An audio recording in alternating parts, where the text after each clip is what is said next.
out of the realization that agriculture is the prime mover of our nation's economic activity across sectors and beyond our borders.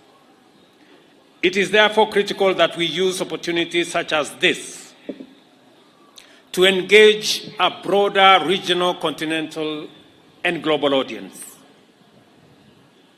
The conjunction of agriculture and trade is just one, and certainly not the only example of the manner in which agricultural transformation and performance directly affects the performance of other sectors and is also affected by the activities in other spheres of economic pursuit. Once we proceed beyond subsistence agriculture, we have to take account of such matters as competitiveness, productivity, efficiency, value addition, manufacturing, and most certainly, trade, both local and international. This matter means that we must also give consideration to linkages, both forwards and backwards, between agriculture and industrialization, trade and services sector, as well as the powerful connection between agricultural performance and the most critical challenge we confront today, the cost of living, the subject of poverty, trade deficit, and of course, the big influence agriculture has on unemployment. I shall therefore focus on the plan being implemented by the government to address our most critical development challenges, with specific emphasis on the salient aspects of this year's theme: high productivity, technology-enabled, and science-driven climate-smart agriculture, together with globally competitive trade in high-value agro-industrial products. At the heart of our bottom-up transformation agenda is the endeavor to radically increase employment opportunities and simultaneously significantly enhance the productivity of labor in 5 priority sectors. Without a doubt, our interventions to transform agriculture are fundamental to the successful implementation of the plan. One of the drivers of the high cost of living and high levels of poverty, especially in rural areas, is that agricultural productivity has stagnated even as our population rose. Consequently, our food production more often than not falls below demand, and the importation of food increases our trade deficit and increases food prices. Given that food constitutes up to 54% of household expenditure, agricultural productivity is therefore a very high priority. At the same time, agriculture contributes 70% of employment of our population. Low productivity contributes to low earnings in the agricultural sector and undermines the capacity of households to withstand the cost of living, deepening poverty. Further, agriculture contributes 25% to our GDP directly and another 25% indirectly, a total of 50%. Low productivity responsible for deficit in essential agricultural produce is responsible for high importation, which depletes our foreign exchange and deepens the negative trade balance, worsening economic situations everywhere. Very few sectors of our economy have endured as much shock and stress as agriculture on account of extreme weather events, erratic climate, and the other adverse impacts of climate change. Our nation and our region has just emerged from a devastating spell of drought, which lasted for 6 seasons, leaving behind a catastrophic trail of famine, undernourishment, loss of crops and livestock, disrupted livelihoods, increased poverty, and weakened resilience. Yet we are not here to talk about all that is negative, especially when the prospects of a turnaround are so clear before us. This overview is intended to be a contextual backdrop of the opportunities that exist for local and international investors to direct capital and technology into agriculture and agro-industrial manufacturing in order to set out our economy on a path of transformation. We make agriculture a high priority for strategic intervention for a range of excellent reasons. The first, of course, is that directly and positively affects the incomes of 2/3 of our population. Higher incomes not only make a better standard of living possible, it facilitates savings, investment, propelling growth, and makes agriculture offer higher employment and income multipliers and contribute to significant poverty reduction. Equally critical is that such intervention, and intentional intervention at that, addresses the cost of living, especially for the poor who spend up to 60% on food, as well as households in general, for whom food contributes, as I said earlier, 54% of their expenditure. Utilizing our full agricultural potential can mitigate our dependence on food imports, protecting our foreign exchange, and insulating us from vulnerability to international price shocks. At the same time, we remain most globally competitive in agriculture, both in traditional crops like tea, coffee, cut flowers, and vegetables, as well as emerging export crops such as macadamia and avocado. This means that transforming agricultural activity will turn around our balance of trade through increased exports. It is the reason why, as the Governor of Nairobi said, we are expanding the footprints of markets across Kenya. Apart from the markets we are building in the city of Nairobi, we are building another 400 markets in rural areas in Kenya and 47 county aggregation and industrial parks. This will serve as outlets for our farmers. And these facilities will not only have storage, it will also have cold rooms. It will also have value addition infrastructure. And it will also have common user facilities for people in the space of agro-processing and value addition, so that we can not only create jobs, we can also add value to our products, increase incomes for our farmers, and eliminate wastage.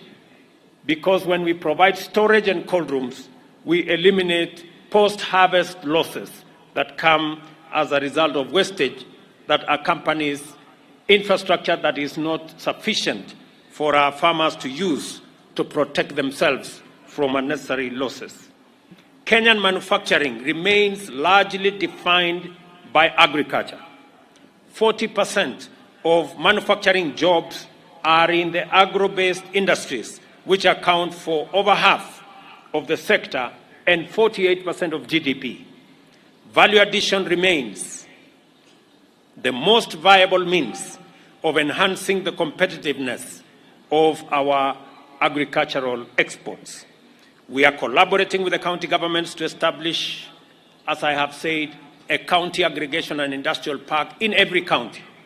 And we have begun the process to roll out the construction.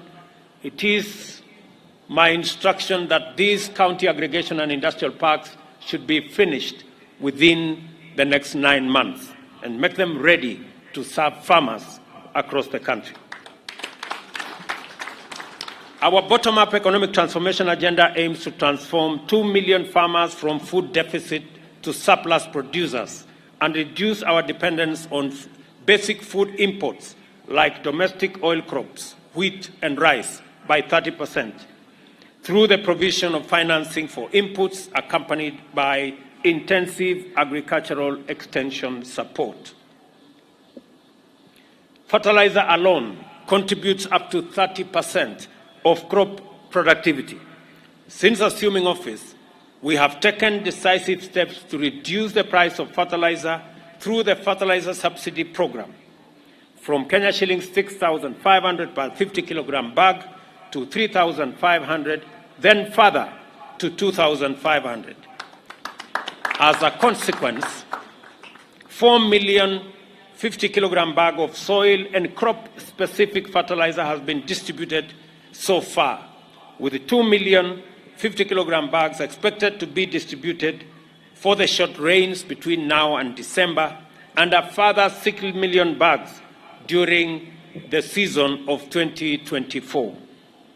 Consequently, farmers could afford to grow more crops, resulting in the cultivation of an extra 200,000 acres this season alone, and a projected harvest of 44 million 90-kilogram bag in the long rains alone, a 42% increase from a long-time average of 31.3 million bags.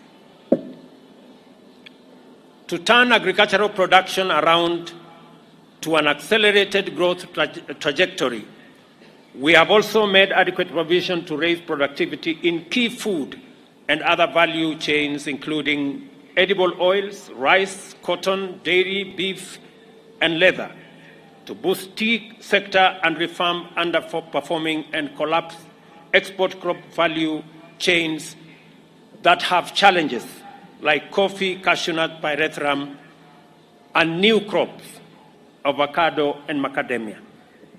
The promise of this strategic pathway is immense.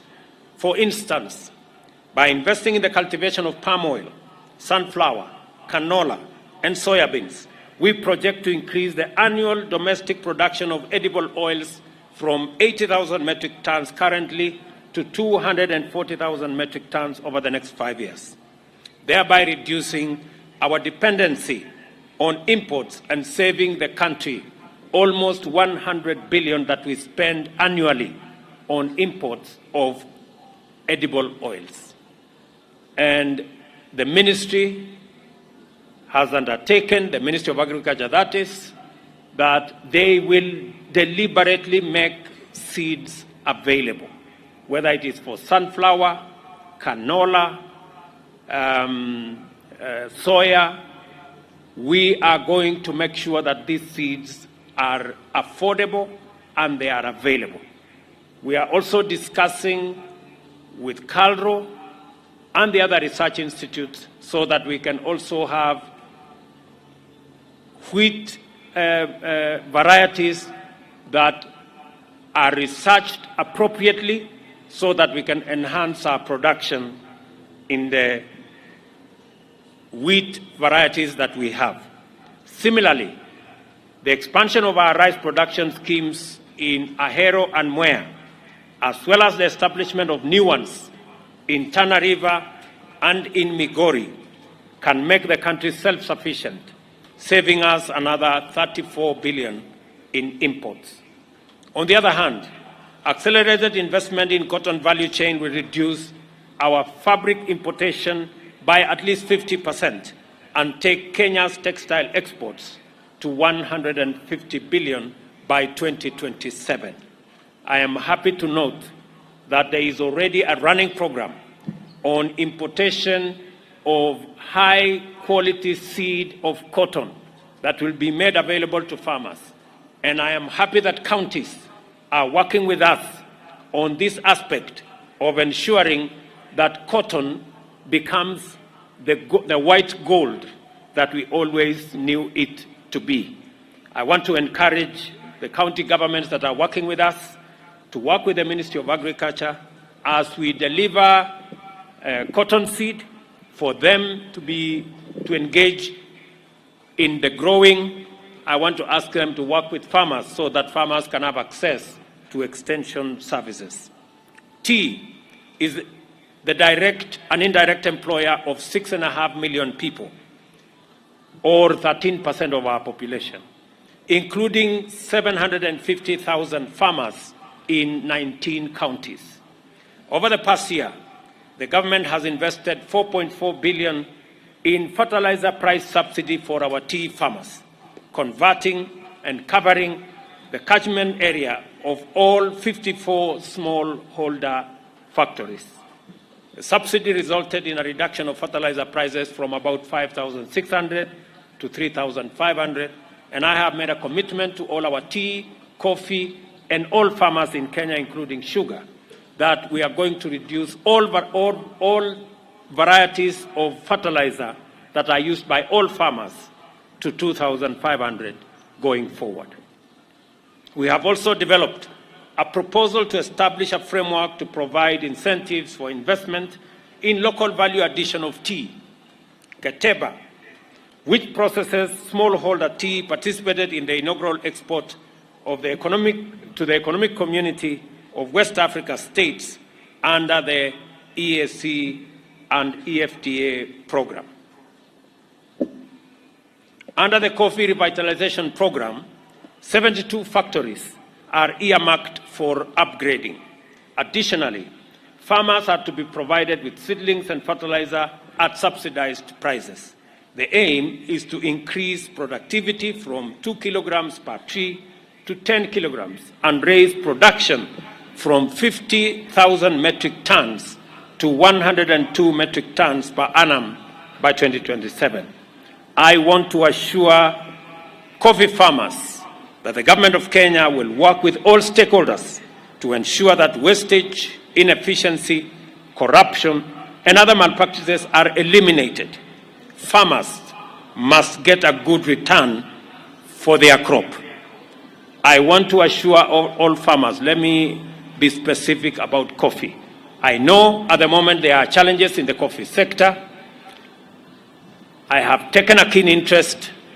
My deputy is seized with that matter, and I want to assure our farmers that the government of Kenya will do whatever it takes to make sure that farmers don't suffer the consequences of what we have seen in the past, where a few people benefit and the rest of the farming fraternity are in poverty. Wakulima wote, especially wakulima wa kahawa, niwaambie ya kwamba tutahakikisha, tunajua saa hizi kuna matatizo ya soko, lakini hiyo soko na matatizo yaliyoko katika sekta ya kahawa ni lazima tuyatatue. Wale watu wote wako katika hiyo sekta, nataka niwahakikishie ya kwamba serikali ya Kenya, mimi nikiongoza hiyo serikali, tutahakikisha kwamba tumetatua matatizo yaliyo katika sehemu hiyo ya kahawa. The sugar industry remains a high priority strategic sector for national agro-industrial development, wealth and employment creation. However, our production is chronically at deficit, with productivity plagued by aging mills, high indebtedness of sector institutions, diminishing soil facility, competition for land, low uptake of research variety of cane, low use of fertilizer, among other challenges. Local and international shortage of sugar has pushed the prices of the commodity beyond the reach of many households, underscoring the urgent need for a comprehensive transformation of the sector. This is why the government of Kenya has embarked on interventions to deliver conclusive resolution of the problems undermining the sector's potential.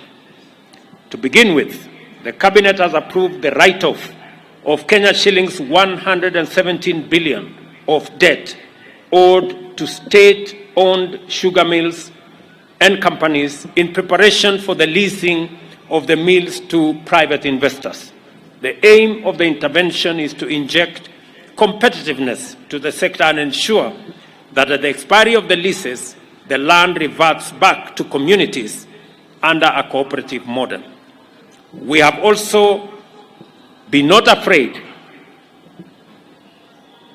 and neither have we hesitated to take difficult decisions to restore sanity in the sugar sector. Regulatory reforms are being undertaken to empower farmers and give stakeholders a say in the affairs of the sugar industry. We remain vigilant and shall closely monitor progress to ensure that government decisions to advance the interests of the sugar growers and consumers are fully implemented in a timely fashion. The conversation we have initiated with leaders from the sugar belt will be sustained until we find a lasting solution to the chronic challenges that have brought the sector to its knees and impoverished thousands of hard-working farming households. On leather, we are investing 1.7 billion in the 2023-2024 budget to develop the leather pack industry in Kenania. There will be more investments by government and private sector to further transform the leather value chain into a globally competitive finished leather and leather goods manufacturing industry and reduce importation of leather goods, especially footwear. As a short-term measure to mitigate the high cost of food, the government has waived duty on imported maize, rice, sugar, and raw materials for manufacturing of livestock feeds.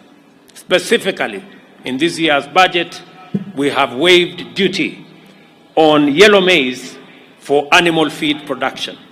I will shortly have a conversation with all the manufacturers of our animal feed so that we engage and find ways beyond the interventions we already have to ensure that our dairy, leather, and in general livestock sector is taken care of. 2/3 of our country's agricultural land requires irrigation, but only 4% is under irrigation. I believe that irrigation is a singular transformative intervention that will liberate agricultural productivity from low and erratic rainfall patterns and enable farmers to be in active production throughout the year. And that is the reason why we have a comprehensive government program to ensure that we harvest and store water in dams, in micro dams, in ponds, and a comprehensive program is being undertaken by the Ministry of Water and Irrigation and working with the private sector under the PPP program to ensure that we increase the land under irrigation from the current 60,000 to 250,000 by next year and 500,000 hectares in 5 years. Aside from productivity, another key challenge to the performance of the agricultural sector is the subdivision of land holding into units that are not agriculturally viable and pressure on available land by settlement and other uses.